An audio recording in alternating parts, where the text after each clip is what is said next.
8 sources de revenus, c'est-à-dire 8 entrées d'argent. Je n'ai pas de salaire, c'est-à-dire l'argent, ça peut rentrer à tout moment du mois, mais j'ai au moins 8 sources de revenus. J'investis dans au moins 8 choses. Dans certaines vidéos qui vont arriver prochainement, je vais vous parler de mes 8 investissements actuellement, mais tu ne peux pas compter sur un seul salaire. La solution, elle est quoi ici? Trouve un deuxième job s'il faut, ou lance une activité en parallèle qui va te faire rentrer, même si c'est un peu d'argent. Mais tu ne seras jamais riche si tu n'as qu'une seule source de revenus. Si tu en as d'autres, partage-nous-les dans les commentaires. Ici, on est très transparent. Ça pourra aussi inspirer d'autres personnes à développer d'autres choses en parallèle. Mais une seule source de revenus ne te rendra jamais riche. Et ça, c'est une erreur qu'il faut arrêter instantanément.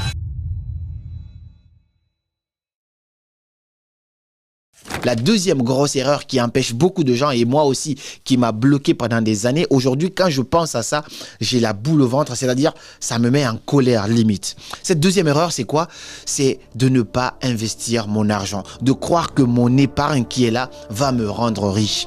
Je commençais à travailler, je commençais à entreprendre, j'avais maintenant réussi à avoir plusieurs sources de revenus, au moins 2 sources de revenus. Aujourd'hui, j'ai développé encore plus, mais malheureusement, tout l'argent que je gagnais, je l'épargnais. J'étais très fort en épargne, mais je n'investissais pas.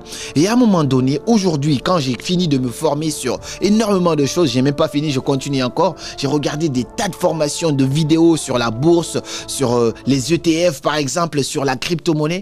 Et là, je me dis, mais si j'avais placé mon argent rien que dans un PEA à l'époque, un plan épargne action, ici en France on a ça, et que j'avais acheté des ETF par exemple, même si c'est 2 ETF seulement, le S&P 500 ou le CAC 40, peu importe, et que j'avais placé cet argent-là et rajouté chaque mois, aujourd'hui, j'aurais eu peut-être x2 là-dessus, en seulement 3 ans ou 4 ans, parce que c'était quand même un montant assez considérable. Ça veut dire que si tu ne mets pas ton argent à travailler pour toi, alors tu continues de t'appauvrir parce que l'inflation bouffera quand même dans ton argent. Vous savez, il y a cette belle citation de Robert Kiyosaki qui dit que les riches ne travaillent pas pour de l'argent.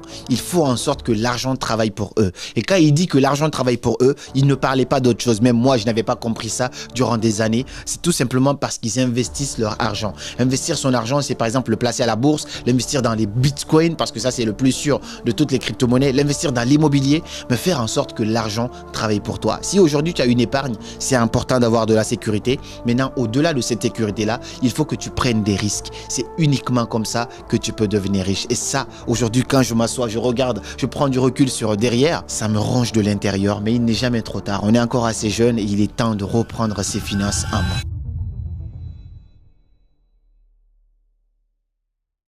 La troisième grosse erreur que moi j'ai faite, et je vois aussi beaucoup de gens le faire, cette erreur-là, j'essaye encore d'y sortir parce que honnêtement, je me sens encore bloqué là-dedans parce que cette erreur-là, elle me rattrape toujours encore et encore. C'est d'augmenter mes charges au fur et à mesure que mes revenus augmentent. Je vous ai dit ici, j'ai toujours été très strict sur certaines choses.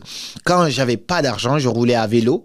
Quand j'ai commencé à avoir un petit peu d'argent en fonction de mes moyens, j'ai acheté une voiture qui coûtait 1200 € seulement. C'était une Peugeot 206. Je roulais dans ça pour aller bosser. C'était très efficace. Quand j'ai commencé à gagner un peu plus, je me suis acheté une décapotable Renault Mégane. C'était pas incroyable, mais c'était cool parce que c'était mon rêve de rouler dans une voiture coupée décapotable. Et aujourd'hui, comme j'ai gagné encore un petit peu plus, je roule aujourd'hui dans une AMG, une Mercedes. Je continue encore comme ça. Je sais que mon rêve ultime plus tard, ce serait une Brabus. Mais la grosse erreur que j'ai faite, c'est pas au niveau des voitures parce que j'ai quand même bien géré. Mais la vraie erreur que j'ai faite, c'est d'augmenter mes charges directement en fonction de mes revenus. Dès que j'ai commencé à gagner beaucoup plus d'argent, j'ai eu certaines charges aujourd'hui qui me tiennent ici. Et ça, c'est dangereux. J'y travaille aujourd'hui en train d'essayer de réduire ces charges-là de façon considérable. Qu'est-ce qui n'est pas vraiment utile là-dedans? Je vous ai donné ici une stratégie que moi-même j'applique. Qu'est-ce que je peux réduire ici qui n'est pas vraiment primordial dans ma vie actuelle? Je fais le tri comme ça et ça permet de m'alléger. Il ne faut pas augmenter tes charges dès que tes revenus augmentent. La meilleure manière de s'enrichir, Robert Kiyosaki l'explique aussi dans son livre, c'est par exemple, avant tu gagnais ça et tu dépensais ça. Maintenant, quand tu commences à gagner ça, essaye encore de continuer à dépenser ça pendant un beau moment. Par exemple, tu commences à gagner 2000, 3000 € par mois alors qu'avant ton loyer il était à 300 €. Fais en sorte de garder encore ton loyer à 300 € pendant un beau moment et après tu monteras un petit peu. Mais ce que les gens font, c'est qu'ils sont là, leur loyer là. Dès qu'ils font ça, ils font ça aussi directement et ça les limite. Il faut que tu apprennes à vivre en dessous de tes moyens toujours et faire en sorte que tes entrées d'argent soient 10 fois supérieures à tes sorties d'argent. C'est comme ça que seulement tu peux te bâtir ton indépendance financière.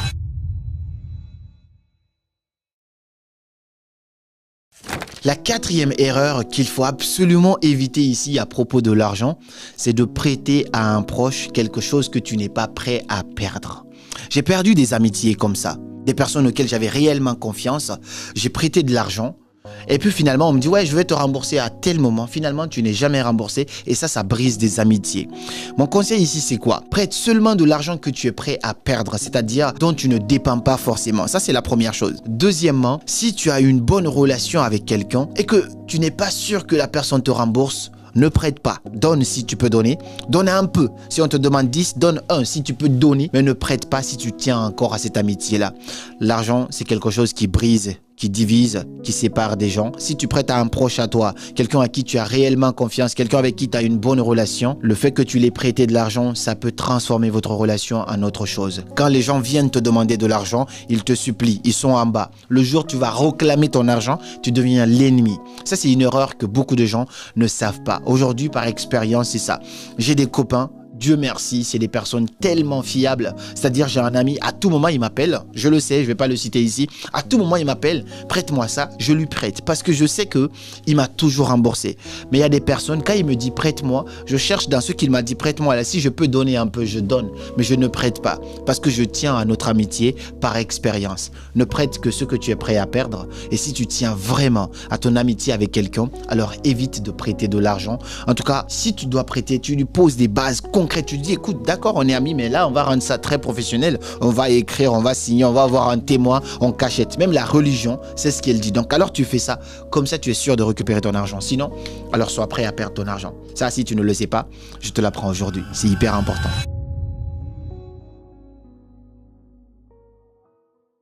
Et la cinquième et dernière grosse erreur que beaucoup de gens font autour de l'argent, et ça, j'aurais tellement aimé l'apprendre il y a longtemps, c'est que il ne faut pas acheter des choses par impulsion. Personnellement, j'ai fait beaucoup d'erreurs comme ça.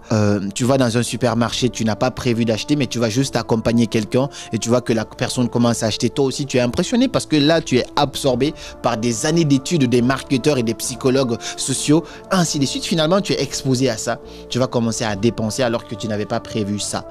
Tes dépenses doivent être budgétées. On a vu ça ici dans d'autres vidéos sur l'épargne. Toutes tes dépenses doivent être budgétées.